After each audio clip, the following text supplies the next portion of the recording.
Point where you sat down and say, okay, I want to make a career transition. This is what I want to do. Can you tell us, what does that process look like? And what was it that was like a guide? This is my guide to transitioning. Tell us a bit about that. So the first thing is a skill map. That's the first thing, because it's like a guide. We all have maps to guide us wherever we're going to. The skill map is one tool I know that really helped me greatly, because it was very clear, it was direct. I had like a goal, it kept me in check, and I knew, okay, do this, check.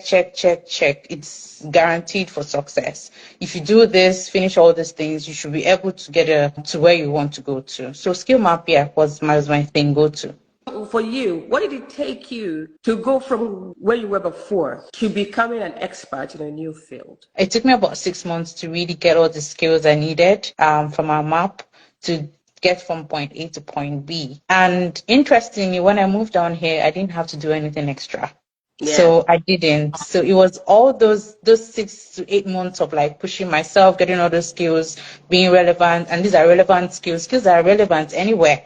Be it in Ethiopia, I've moved from Nigeria to Ethiopia to Zambia and now to Canada. These are skills that stayed relevant. So it took me about 6 to 8 months to do that, and they stayed with me. I'm still leveraging on more skills now. An average Nigerian thinks, oh, I didn't get a job in Canada because I don't have Canadian experience. Is it true?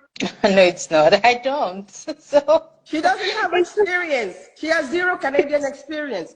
She has the technical skills. She has the technical competences. She has everything it takes. She already knew the market before she came to Canada. I want you to touch a bit on that, because for most people who are in school right now, just like you, they're scared. They're thinking, I don't have Canadian experience. For new immigrants who have come or who are coming, they're scared. How am I going to survive? When you were moving here, what helped you to position? How did you leverage the things you have? So the first thing really is to be prepared. Ahead of time, I got prepared, leveraged my skills, got my CV ready. I've leveraged on those skills to the market, and I told myself I'm not going to settle. So when I decided to look for a job after like a month, it was my second month that I got the job. How many months after you got to Canada did you get a job? My second month getting here. Month.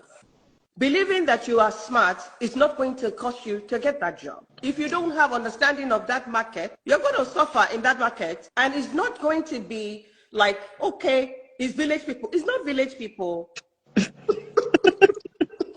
No, it's not relationship. This is when people say, oh, you're saying it's all you. God is involved, definitely, but we need to do our part. We also need to do our part. And this is where I was talking about, in quotes, about what you're doing, because I got my job sort of through LinkedIn. I reached out to them on LinkedIn and I sent my CV, and they reached out to me and said, oh, this is interesting. We'd like to, have that conversation with you. And this is because I had taken time to really optimize my LinkedIn.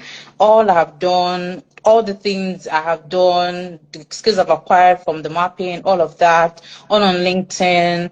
I post regularly. It helps if you're prepared. It really helps a lot. And right now, my organization at that point, we're hiring a lot.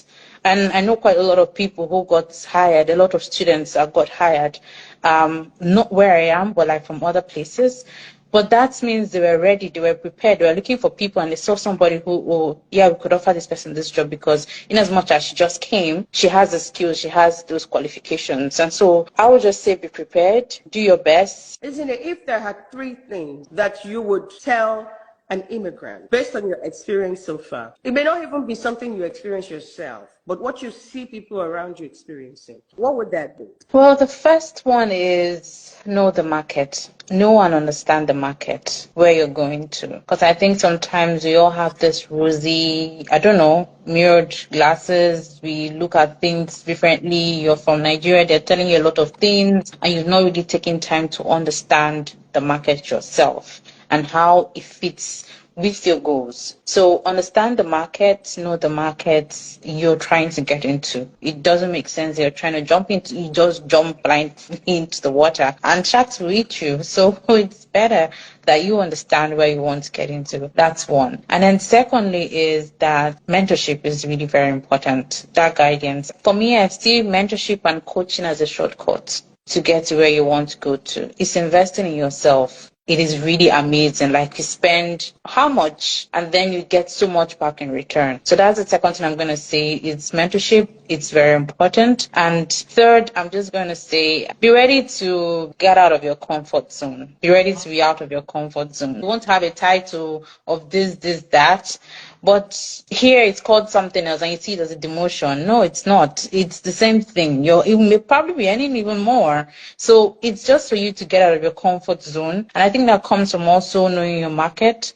You can get out of your comfort zone, what you're used to, what you're very comfortable with, what you fall back on, to get into somewhere different. And also, it helps you also to manage expectations as well. So I'm just going to say, know your market, understand the market. Secondly, invest in your career. Coaches are very important. Mentorship is very important. And thirdly is get out of your comfort zone. Opportunity means preparedness. Those three things.